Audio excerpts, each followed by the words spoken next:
Welcome back to GH Spoilers channel. Today we will learn about a dramatic and deeply emotional storyline unfolding within the heart of Port Charles, one that has Jason Morgan facing unprecedented challenges and emotional turmoil. Jason's usually unwavering composure is being severely tested as his family spirals into crisis, with the latest tragedy involving a shocking conflict with his son, Danny Morgan. Recently, Jason found himself consumed by anger and frustration when he discovered a disturbing incident involving Danny and Rocco Falconeri. During what was supposed to be a carefree, enjoyable evening at a campfire gathering, Danny, in a misguided attempt to prove his independence, coaxed Rocco into drinking alcohol. Tragically, the night took a dangerous turn when Rocco collapsed and lost consciousness due to alcohol poisoning, prompting panic among their families and friends. When Jason learned about this incident, his reaction was swift and furious. He confronted Danny directly, demanding an explanation. Danny, however, refused to back down, pushing back aggressively against Jason's anger. Defiant and headstrong, Danny argued vehemently that he was old enough to make his own decisions and that he didn't need his father to constantly dictate his actions. His defiance was sharp and cutting, further inflaming Jason's already heightened emotions. In that heated moment, all the accumulated pressure Jason had endured recently came flooding back, pressure born from a series of devastating events that had left him emotionally raw. Jason was still grieving deeply over the tragic death of Sam McCall, the love of his life, whose sudden passing had shattered him profoundly. Adding to Jason's pain, Michael Corinthos had recently been severely injured by a bomb attack, suffering critical burns that left him hospitalized and fighting for survival. Simultaneously, Sonny Corinthos, Jason's closest friend and ally, had narrowly escaped assassination, an attack that intensified Jason's sense of responsibility and helplessness in the face of constant threats. All these intense emotions, grief, worry, anger, and frustration, collided violently as Danny continued his rebellion. In a rare loss of control, Jason lunged at Danny, striking him in a blind rage. The punch was impulsive and fueled by overwhelming frustration, leaving both father and son stunned by the severity of Jason's reaction. The room fell into a tense silence, filled only by the echo of shock and pain. Jason immediately ordered Danny to leave the house, his voice trembling with anger and hurt. Stunned, hurt, and bitterly resentful, Danny stormed out, carrying with him deep resentment and humiliation. Once alone, Jason quickly realized the gravity of his actions, feeling immense regret and sorrow for losing control and harming his own son. With his anger subsiding, Jason attempted to reach out to Danny by phone, desperate to apologize and make amends. But Danny, wounded and enraged, had already shut off his phone, effectively cutting himself off from Jason. Panic began to grip Jason as he realized the depth of the damage his actions had caused. The situation rapidly escalated from family drama to potential tragedy when Danny remained unreachable, missing and isolated. Jason, consumed by guilt and worry, frantically tried every possible method to locate Danny. He searched tirelessly, contacting friends, acquaintances, and anyone who might have seen Danny, but every attempt failed to produce even a single clue about his son's whereabouts. His desperation only intensified as hours turned into days, leaving Jason utterly helpless and desperate. Realizing he had no other choice, Jason reluctantly turned to the Port Charles Police Department, formally reporting Danny as missing. The authorities, recognizing the urgency and seriousness of the case, quickly launched an extensive search. Police teams combed through neighborhoods, interviewed friends and family, and utilized all available resources to locate Danny, but despite their considerable efforts, they continually came up empty-handed. Every passing hour without news only deepened Jason's anguish and regret. Throughout this crisis, Jason's emotional state deteriorated significantly. Known for his unwavering control and stoicism, Jason now found himself overcome by guilt and anxiety. He blamed himself entirely, haunted by the image of Danny's hurt and angry face as he stormed out. He feared deeply for Danny's safety, knowing that his son was vulnerable and alone, likely carrying a wounded heart and fragile emotions into an unpredictable world. In the midst of Jason's emotional turmoil, Sasha Gilmore emerged as a source of comfort and stability. Seeing Jason consumed by self-reproach and fear, Sasha stepped forward compassionately, offering a calming presence and gentle reassurance. Sasha understood Jason's pain, offering him emotional support and reminding him repeatedly that Danny, while young, was strong, intelligent, and resourceful. Sasha gently urged Jason to believe in Danny's resilience, confident he would soon find his way back home safely. Her compassion provided Jason with a critical lifeline, helping him manage the overwhelming despair and guilt that threatened to consume him entirely. Yet despite Sasha's comfort, Jason found himself caught in an agonizing cycle of hope and fear. He knew Danny was capable, but he also understood how deeply Danny had been hurt by their confrontation. Jason began reflecting deeply on their relationship, realizing the rift between them had been growing for some time, masked beneath the surface until it exploded that night. He recognized that Danny had long been struggling with anger and rebellion, perhaps stemming from feelings of loss, abandonment, and the pressure of living under the shadow of his father's dangerous lifestyle. Meanwhile, across Port Charles, the community responded with sympathy, concern, and support. Friends and family rallied around Jason, offering help and encouragement. Even Sonny Corinthos, despite his own recovery challenges following recent attempts on his life, expressed unwavering support, emphasizing to Jason that he had done everything possible to protect and guide Danny, even if mistakes had been made. Sonny's wisdom reminded Jason that being human meant occasionally faltering and that reconciliation was possible through sincere remorse and persistent efforts. Days continued to pass with no word from Danny, causing Jason's anxiety to spiral further. Yet, within the community and among friends, hope endured. People who knew Danny well insisted he would eventually reach out once his anger subsided, trusting in his fundamentally good heart and his underlying love for his family. In the wake of Danny's disappearance, Jason found himself deeply reflecting on his responsibilities as a parent. He understood now more clearly than ever the importance of emotional openness, patience, and listening, traits he knew he had neglected under the immense pressure of protecting his loved ones from external threats. This painful crisis brought him to a critical point of self-awareness, making him resolve to rebuild his relationship with Danny upon his return, committed to mending their emotional wounds and forging a stronger, healthier bond. As the search continued with no concrete leads, the tension in Port Charles remained palpable. Jason vowed never to give up hope, supported by Sasha, Sonny, and his community, united by their love and concern for Danny. Though the path forward remained uncertain, one thing was clear: Jason would dedicate himself entirely to repairing the damage done, hopeful that Danny would soon find his way home, ready to heal and rebuild. Will Danny forgive Jason and return home safely? Can Jason successfully mend the relationship with his son, learning from his mistakes and embracing a new, healthier dynamic? Keep watching ABC's General Hospital to see this emotional saga unfold. Next, we will dive deep into a gripping storyline that has left fans on the edge of their seats. Could Christina Corinthos Davis be on the verge of a dangerous spiral, potentially stealing Helena Cassadine's infamous dagger to exact revenge on Ava Jerome once more? Buckle up as we explore the latest developments, unravel hidden motives, and speculate on the dark path that might lie ahead for Christina in Port Charles. The saga begins with a chilling delivery to Alexis Davis's office, a package containing none other than Helena Cassadine's dagger, a relic steeped in tragedy and bloodshed. Fans of General Hospital will remember the harrowing history tied to this weapon. It was the very instrument Helena used to end the life of Alexis' mother, Kristen Bergman, in a brutal act that still haunts the Davis family to this day. Recently, Jen Sidwell, a figure shrouded in mystery and questionable intentions, summoned Alexis to the eerie halls of Windermere, where he urged her to take the dagger into her possession. Though Alexis initially handled the cursed object during her visit, she recoiled from its dark energy and chose to leave it behind, refusing to let its sinister legacy taint her life further.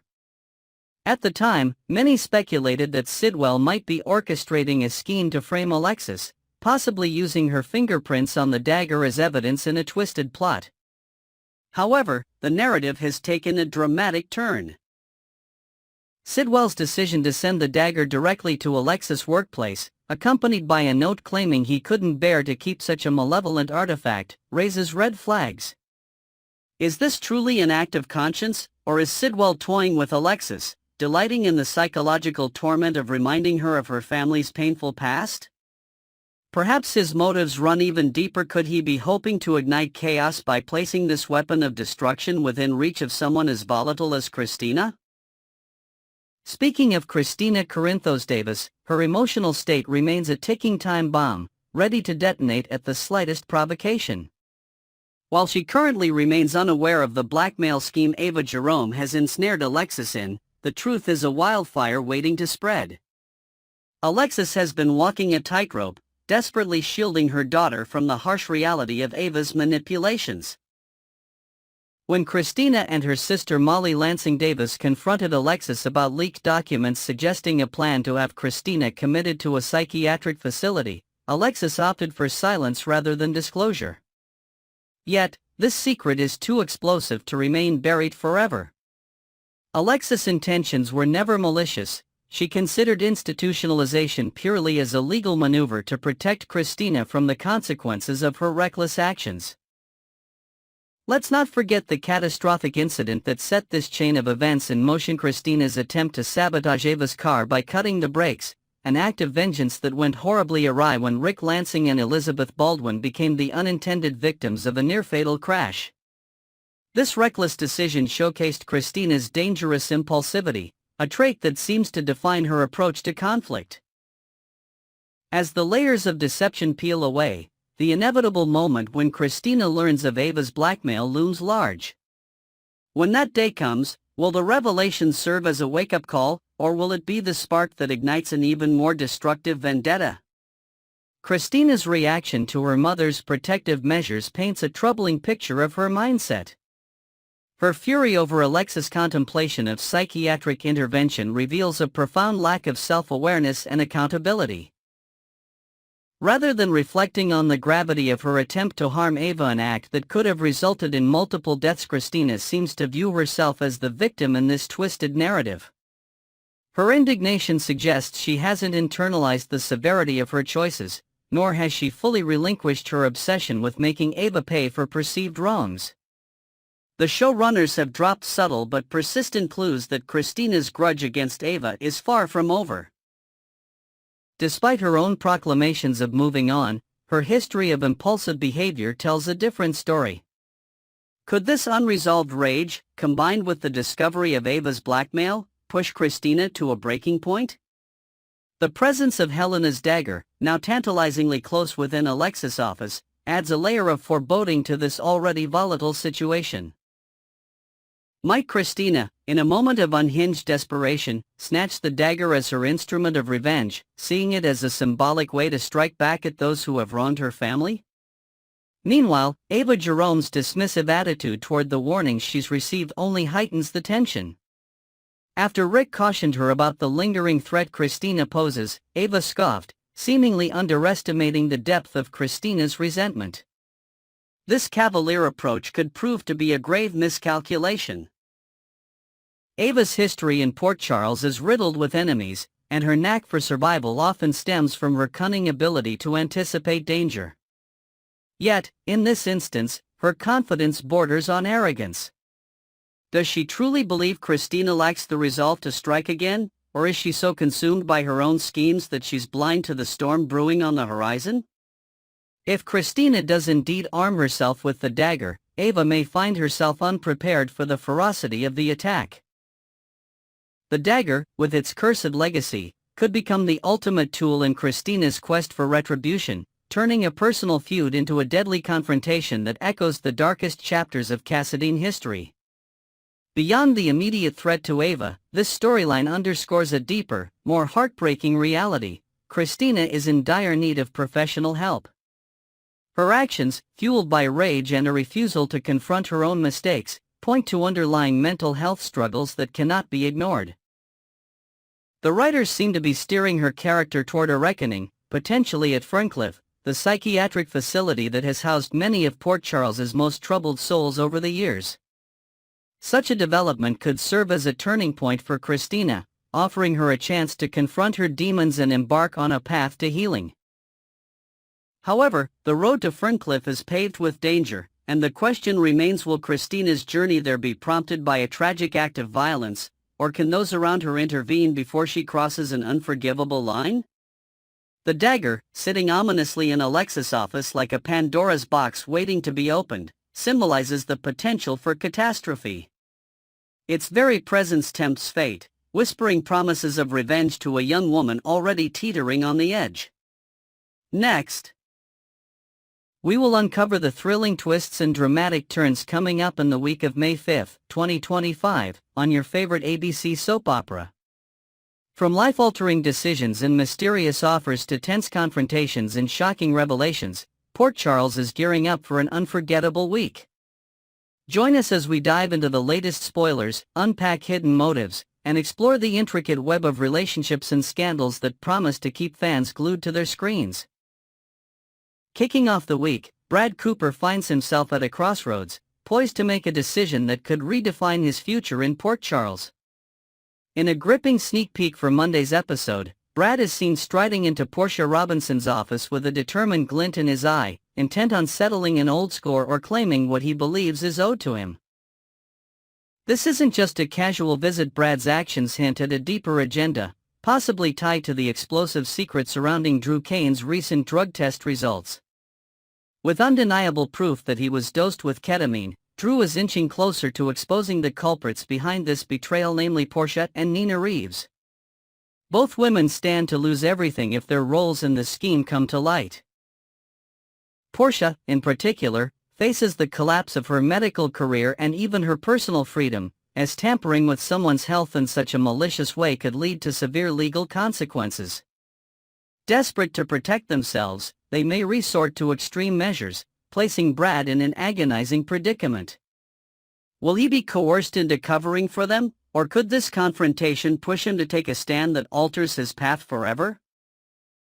Perhaps Brad's decision involves whistleblowing, risking his own safety to bring the truth to the surface, or maybe he'll strike a deal to secure his own future at the expense of others. Meanwhile, Drew Kane refuses to rest until he uncovers the masterminds behind his drugging. Despite his own checkered past and the moral gray areas he's navigated, Drew emerges as a victim in this particular scandal. Originally, Nina and Portia believed that framing him with the Jacinda controversy would be the key to his downfall, a calculated move to tarnish his reputation once and for all. However, Drew's quick thinking to undergo a drug test immediately after suspecting foul play has flipped the narrative, casting him in a sympathetic light while painting his adversaries as ruthless schemers. This unexpected turn has left Willow Tate Corinthos grappling with her own doubts. Though she agrees to remain under the same roof as Drew for the time being, her conversation with Nina reveals a gnawing suspicion. Willow openly questions whether she's naive for trusting Drew's version of events, hinting at an internal tug-of-war between her heart and her instincts. Could this unease signal the beginning of a rift, or will Willow cling to her faith in Drew a little longer, blind to the red flags waving in her periphery? Drew, undeterred by the personal turmoil, takes his fight for justice to Max Scorpio, sparking an official investigation. But where will the evidence point? Will it lead directly to Portia and Nina's doorstep, or might an innocent bystander, perhaps someone close to Drew, be caught in the crossfire of this dangerous game? Elsewhere in Port Charles, a harrowing incident involving young Rocco Falconeri sends shockwaves through the community. After a reckless bout of drinking lands him in a dire state, Rocco finally awakens, but not without consequences. This alarming situation might be the very crisis that Cody Bell stumbles upon, positioning him as an unlikely hero or witness to a teenager's perilous choices. In the aftermath, Jason Morgan steps in with some stern guidance, likely directed at Danny Morgan for his potential involvement in Rocco's misadventure. Jason's brand of tough love is meant to instill accountability, but it could also strain family ties as emotions run high. At the same time, Jocelyn Jax wrestles with guilt over undermining Emma Scorpio Drake's diligent efforts on a project or personal endeavor. Torn by remorse, Joss might find herself swayed by Vaughn, a character who encourages her to consider the broader implications of her actions. Could Vaughn's influence help Joss see beyond her immediate regrets, or will it deepen the wedge between her and those she's hurt? These interconnected stories of youth and accountability remind us how even the smallest decisions can ripple through the tight-knit fabric of Port Charles. The drama doesn't stop there, as family dynamics and personal pleas take center stage. Lois Cerullo finds herself in a heartfelt exchange with Dante Falconeri, possibly begging for understanding or support in a matter close to her heart.